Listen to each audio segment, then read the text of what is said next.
જય શ્રી કૃષ્ણ મિત્રો, હું આજે તમને એક સ્ટિચિંગ બ્લાઉઝ શીખવાડીશ જે મેં કટિંગ કરીને રેડી રાખ્યું છે. તો કોઈને કટિંગ આવડતું હોય પણ સ્ટિચિંગ સારું ન થતું હોય તો હું આ સ્ટિચિંગ શીખવાડીશ. એમાં જો કમરપટ્ટી મૂકવી નહીં પડે કારણ કે આમાં ફેબ્રિક પણ ઓછું હતું. તો આ કમરપટ્ટી વગર આપણે કઈ રીતે કરવું એ જોવું હોય તો જોઈ શકો છો. આવી રીતે છે, અહીંયા ફેબ્રિક જેવું હોય આપણે સાડીનું એ વધારે રાખી દેવાનું, બરાબર. હવે અહીંયાથી આવી રીતે આ કરી અને આની અહીંયા આમ વાળી લેવાનું છે. તો અહીંયાથી આ સરસનું અહીંયા આવી રીતે રહીને સિલાઈ લગાવવાની છે, બરાબર. આવી રીતે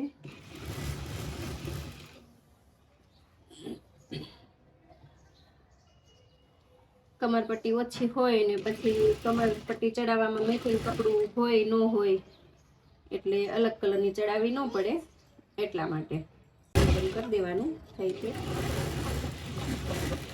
થાય તો નહીં જ, બરાબર. એટલી સરસ લાગી ગઈ છે. હવે છે ને બેક પાર્ટ જોડું છું અસ્તરનો. કોઈને જોઈન્ટ કરતા ન ફાવતું હોય, ખોલા આવતા હોય તો આવી રીતે જોઈન્ટ કરવાનું, વચ્ચેથી લેવાનું એટલે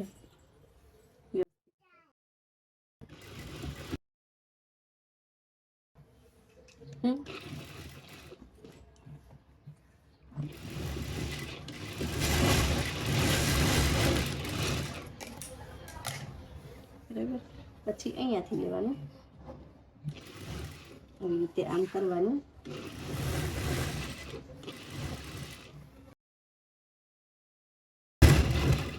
ખોલા ન આવે એમ.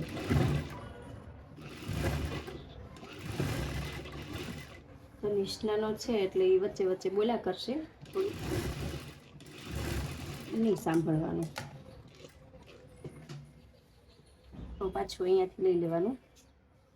પછી અધૂરો પાર્ટ હોય આપણે ત્યાંથી જ આવી રીતે હાથ આમ ફેરવતું જવાનું એટલે વચ્ચે કે ખુલ્લો ન આવે, બરાબર.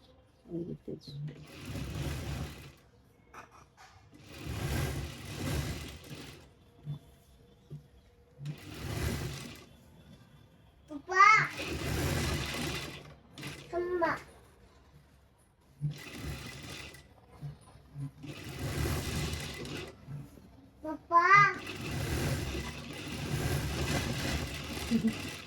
એ હું કહીશ ખબર છે તમને? પપ્પા જમવા એમ મમરા ખાય છે અને કહે છે જમવા એમ. પછી જો આ કટ કરી લેવાનું છે, બરાબર.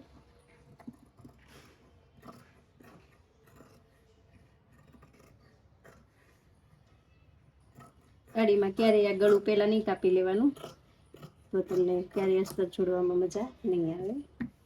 પછી જ કટ કરવાનું.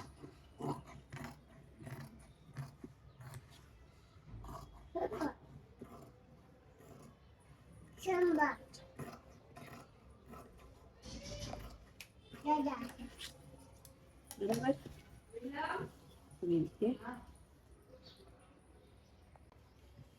તો આવી રીતે મેં અસ્તર જોઈન્ટ કરી દીધું છે. કમરપટ્ટીની કંઈ જરૂર નથી. હવે આમાં ટક્સ કરશું આપણે. તો ટક્સ લેવા માટે છે ને આ રીતે કરશું અને અહીંયાથી આવી રીતે રાખી આ શોલ્ડર છે ને એને ડાયરેક્ટ અહીંયાથી જ આવી રીતે ડબલ કરી નાખવાનું, આવી રીતે, બરાબર. અને હવે અહીંયાથી આ ઘડી મારી દેવાની. આ ઘડી મારશો એટલે તમારા ફાઇનલી અહીંયા ટક્સ આવી જશે, બરાબર. તો અહીંયા મેં ઘડી મારી છે, આ બે ઘડી છે, બરાબર. તો જો ન દેખાય તો પોઈન્ટ મારી દેવાનો, બરાબર. આ પોઈન્ટ માર્યો. હવે એને માર્જિંગ કરીને કરવું હોય તો પણ ભલે, અને એમનેમ તમારે ફાવે તો પણ કરી શકો છો. મને તો એમનો ફાવે છે એટલે સેમ ટુ સેમ જ બે સાઈડ આવશે.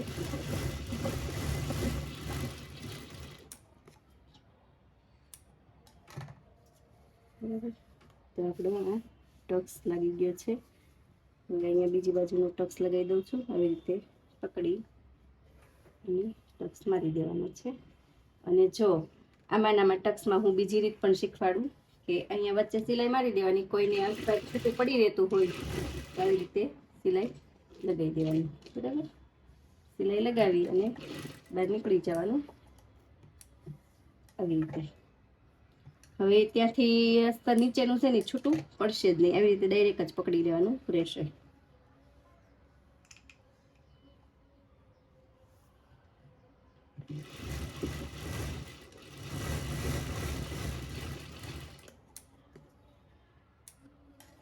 તો સેમ આવી ગયું, બરાબર.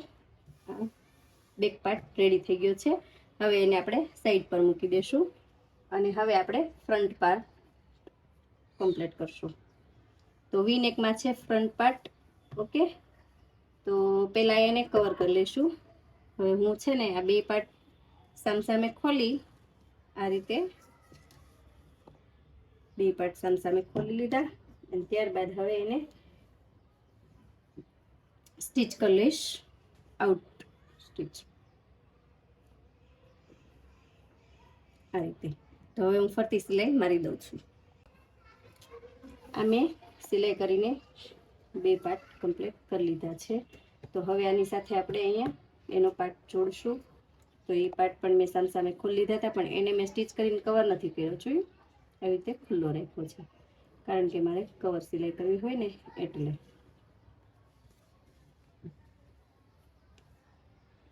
આ રીતે કવર કરી લેવાનું. આગળ પણ મેં તમને કીધેલું છે કે ઓવરલોકની જરૂર નહીં પડે.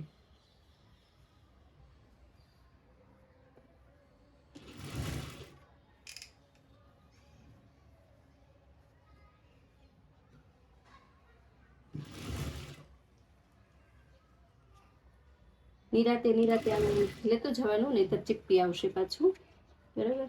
એટલે સરસ ગોળાઈ આવે એ રીતે લેવાનું, નહીંતર પાછી ક્રીજ પડે ઝીણી ઝીણી, એવું થાય. ઘણાને થઈ શકે એવું કે અમારે કેમ ક્રીજ પડે છે. તો જ્યારે આપણે અહીંયાથી હાથ ફેરવવા બદલ ઓલું થાય ફેર, એટલે એવું થઈ શકે. અને ફેબ્રિક બહુ ખેંચવાનું પણ નહીં, જો ખેંચશો તો પણ આમ ખેંચાતું રહેશે, ફિટિંગ બરાબર નહીં આવે. આવી રીતે જ એકદમ ક્લીન થવું જોઈએ. હવે આપણે અહીંયાથી અસ્તર જોઈન્ટ કરી લઈશું.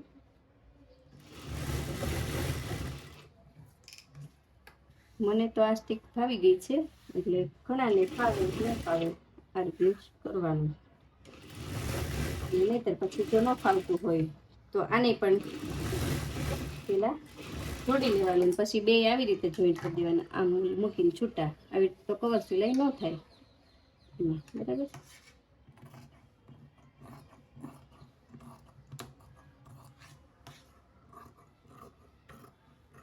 તો આ આપણો એક પાર્ટ થઈ ગયો. એમાં હવે અહીંયા એક ટક્સ મારવાનો છે. ફૂલ બોડીવાળા હોય એટલે ટક્સ તો મારવો જ પડે, તો જ ફિટિંગ આવે અને સરસ શેપ આવે એટલા માટે, બરાબર. તો હવે જે પાર્ટ આપણે હાથમાં લીધો હોય ને એ આખો કમ્પ્લીટ જ કરવાનો, બરાબર. ઓલું હું વારંવાર પાછા ફરી હાથમાં લેવા નહીં એટલા માટે. તો હવે આ છે એની ઓલી આઈ કરવાની હોય ને એ પટ્ટી કરવા માટે. બટન હોય તો બટન પટ્ટી કહેવાય, ને હૂક ટાંકવાના હોય તો આઈ પટ્ટી કહેવાય. એના માટે અહીંયાથી આપણે જોડશું.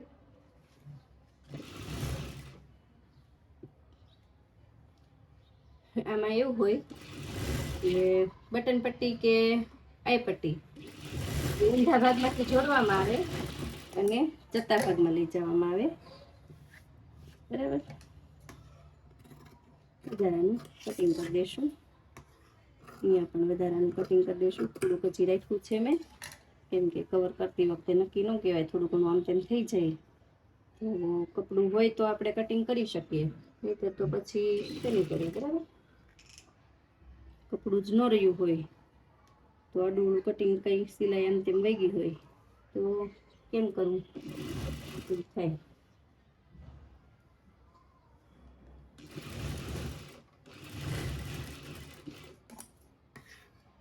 પાછું નીચેથી કટ કરીશ અને ઉપરથી, બરાબર. આ રીતે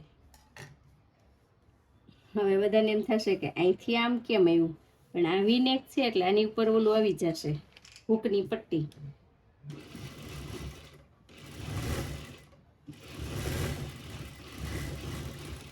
અને અહીંયાથી આમ કાપું તો અહીંયા સુધી ચાલે ખરું, પણ એ મજા ન આવે, બરાબર. આવી રીતે આનો શેપ છે ને બરાબર દેખાય એટલે. હવે આ પાર્ટ છે ને રેડી થઈ ગયો છે. તો હવે અહીંયા પણ કમરપટ્ટી મૂકવી પડશે. અહીંયા તો કંઈ ફેબ્રિક હોય નહીં, એટલે એની એટલી કમરપટ્ટી તો મેં કરી નાખી છે. આ એની કમરપટ્ટી છે ને, અહીંયાથી આપણે આવી રીતે આમ વાળી થોડીક દેવાની છે.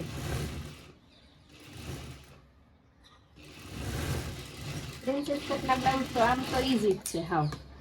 કટોરીમાં થોડીક માથાકૂટ રહી.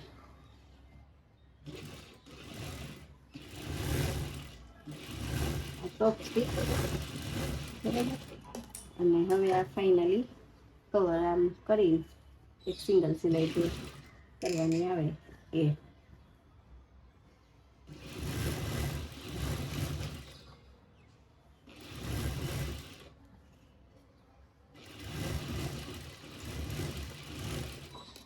તો થઈ ગયું છે આ. હવે આવી જ રીતે આપણે એનો સામેનો પાર્ટ કમ્પ્લીટ કરી લઈશું, બરાબર.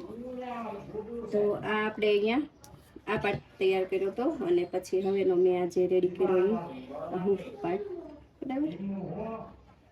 આવી રીતે બે પાર્ટેશન તૈયાર થઈ ગયું છે.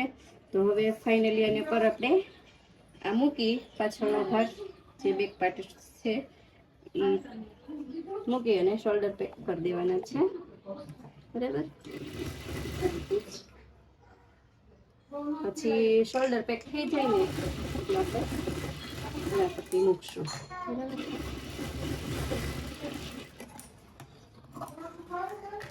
આ રીતે પાછળ ગોળ ગળું છે અને આગળ વી-નેક છે.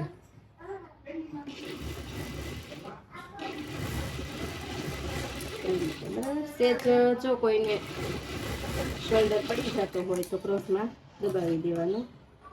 એ સ્ટીક હું પછી શીખવાડીશ ક્યારેક.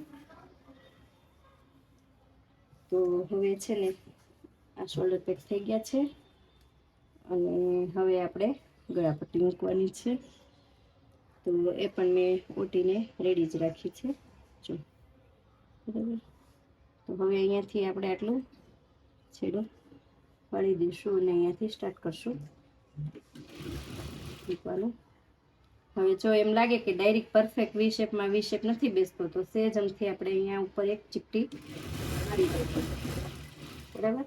અહીંયા જો શોલ્ડર પાસે ચીપટી મારી છે, અને એક શોલ્ડરની આ બાજુ બે બાજુ એક એક ચીપટી મારી દેવાની, એટલે મસ્ત શેપ આવી જાય. આ નેક છે, જ્યાં જ્યાં રાઉન્ડ શેપ આવે ત્યાં 3 ચીપટી લઈ લેવાની, થોડા થોડા અંતરે.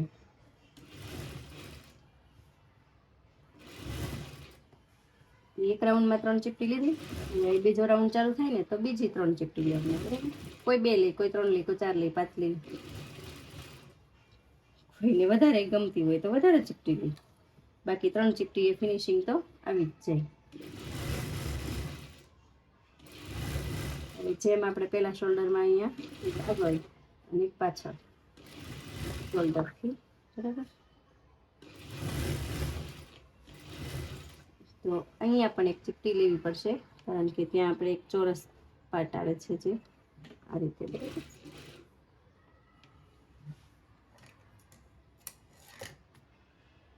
અને તે અહીંયા કટકો કરો. હવે અહીંયા બધી છે ને આપણે આવી રીતે કટ આપવાની છે, બરાબર. એક અહીંયા વી શેપમાં આગળ પાછળ આપી દેવી જરા, એટલે સરસનું વળી જાય.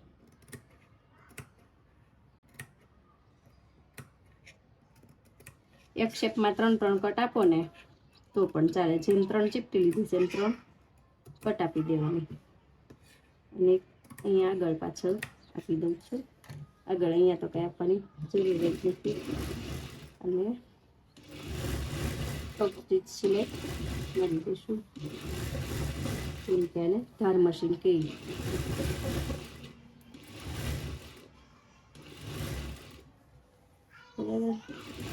ધાર મશીન આપવાનું કારણ એ કે ફટાફટ આમ કવર થઈ જાય, વળી જાય ઇઝીલી. ઓલું તમને ન આવે એનું મળીએ ને તો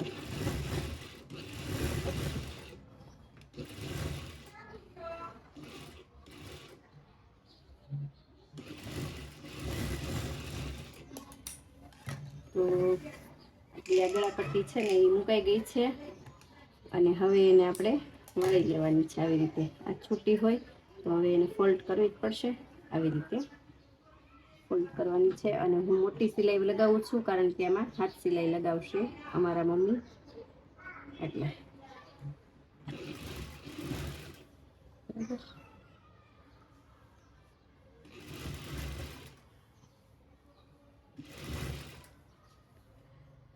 તો આ રીતે મોટી સિલાઈ લગાવી દેવાની.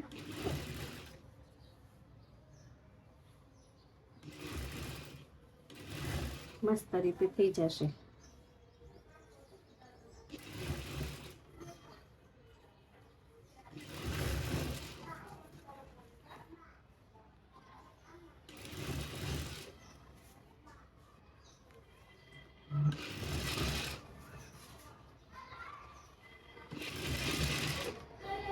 હવે અહીંયાથી છે ને ડાયરેક્ટ આપણે આઈનો શેપ પાડી દઈશું, બરાબર? આવી રીતે. એટલે પાછું આપણે ત્યાં મશીન લઈ જવું નહીં, એટલા માટે આગળ પાછળ 2-3 વાર ઘુમાવી અને કરી નાખવાનું છે. પછી આ રીતે આપણે માર્ક કરી દઈશું. 1, 2, 3 હૂક, આ 4 હૂક, આ 5 અને આ 6, બરાબર? તો મિનિમમ 6 હૂક તો આવે જ બધા બ્લાઉઝમાં. પછી કોઈનો સાવ ટૂંકો કોઠો હોય તો વળી 5 આવે. અહીંયા છે ને 2 વાર ઘુમાવવાનું, જેથી કરીને ત્યાં આપણે હુકામ ફિટ કરવી ખેંચીને તો તૂટે નહીં. એ રીતે અહીંયા 2 વાર ઘુમાવવાનું, એટલે સરસ થઈ જશે.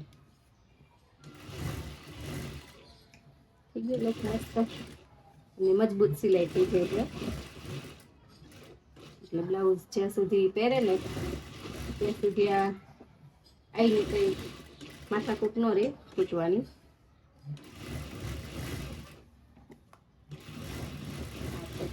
રીતના આઈ બનાવી લીધી, બરાબર? આ રીતની આઈ આવી છે, બરાબર? હવે છે ને આપણે એમાં સ્લીવ લગાવવાની છે, પણ પહેલાં રેડી તો કરવી પડશે. આ સ્લીવ છે, તો આ સ્લીવ છે. આ સ્લીવને આપણે જોઈન્ટ કરતા હું શીખવાડું કઈ રીતે પલટાવવી આપણે, બરાબર? તો આ રીતે આપણે પલટાવશું અહીંથી સિલાઈ માપી, બરાબર? પછી આપણે ધાર સિલાઈ લગાવી દેવાની છે, એવી રીતે.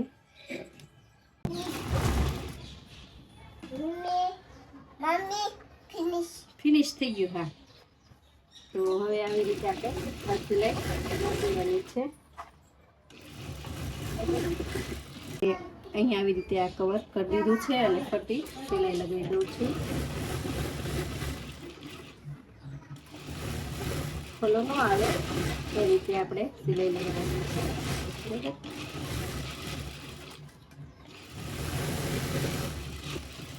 આ સિલાઈ લગાવ્યા પછી ફરતું કપડું કટ કરી દેવાનું છે. તો હવે આપણું આ બ્લાઉઝ છે, હવે એમાં સ્લીવ ચડાવશું, બરાબર? તો અહીંયા જે કટ લગાવેલી હોય છે એ કટને આપણે અહીંયા રાખવાની છે, અને પછી આપણે એવી રીતે સ્લીવને કવર કરી લેવાની છે, બરાબર? તો અહીંયા આપણું દૂર રહી છે આટલું, તો હું પાછળથી માપી લઈશ, બરાબર? કેમ કે પાછળનો ભાગ ઓછો હોય અને આગળનો ભાગ વધારે હોય છે, એટલા માટે. અને ન હોય તો બંને સાઈડ થોડું થોડું છોડી દેવાનું છે, બરાબર? આ રીતે કરી અને સ્લીવ ચડાવી દેવાની છે. આ સ્લીવ લગાવી દીધી છે. તો હવે આપણે અહીંયા પ્લેટ બીડીશું આવી રીતે. પહેલાં સીતા ભાગમાં મારી દેવાની સિલાઈ. અને અહીંયા જે આપણે કીધું હતું કે થોડીક સ્લીવ ઘટી હતી, તો એ આપણે અહીંયા થોડુંક રહેવા દેવાનું, એટલું આપણે એ પ્લેટમાં દબાઈ જશે, એની કોઈ જરૂર નથી. બરાબર. કદાચ થોડી ઘણી સ્લીવ ઘટે ને તો મૂંઝાવાનું બિલકુલ નહીં. બરાબર. અહીંયાથી એટલું પ્લેટમાં દબાઈ દીધું, અને થોડું ઘણું ભલે કદાચ આવી રીતે રહી જાય. બરાબર. તો આવી રીતે હવે ઉલટું કરી અને અહીંયા ફાઇનલી પ્લેટ મારી દઈશું આ રીતે. આ તો ઓવરલોકની જરૂર ન પડે ને એટલા માટે આપણે આ પલટાવી દઈશું. બાકી તો જેને ઓવરલોકનું મશીન હોય અને ઓવરલોક કરાવવાનું નજીક પડતું હોય તો ઓવરલોક કરાવી આવવાના. બરાબર. તો હવે અહીંયા પ્લેટ બીડવા માટે માપ કઈ રીતે કરવું ને એ પણ આપણે અહીંયા શીખવાડીશું. જે ભાગ હોય ને એ જ ભાગ લેવાનો માપ માટે. બ્લાઉઝમાં સેમ્પલ હોય છે, આપણે જે માપનું સેમ્પલ આવ્યું હોય તો આવી રીતે કરી, અને જો બોડી માપ લીધું હોય તો મેજર ટેપથી જ લેવાનું હોય છે. બરાબર. આ તો જેમ માપ હોય ત્યાં માર્ક કરી અને સિલાઈ લગાવી દેવાની છે. બરાબર. અને આગળ રીતે જો અહીંયાથી આ ફિટ ન પડે ને એના માટે આપણે આવી રીતે માપ લઈ અને સિલાઈ લગાવી દેવાની છે.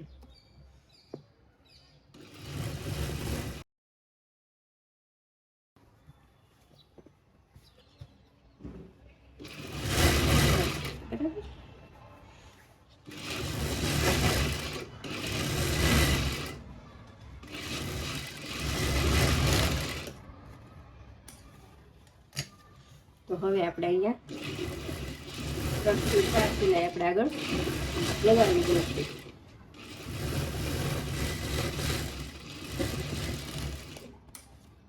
આ રીતે. બરાબર.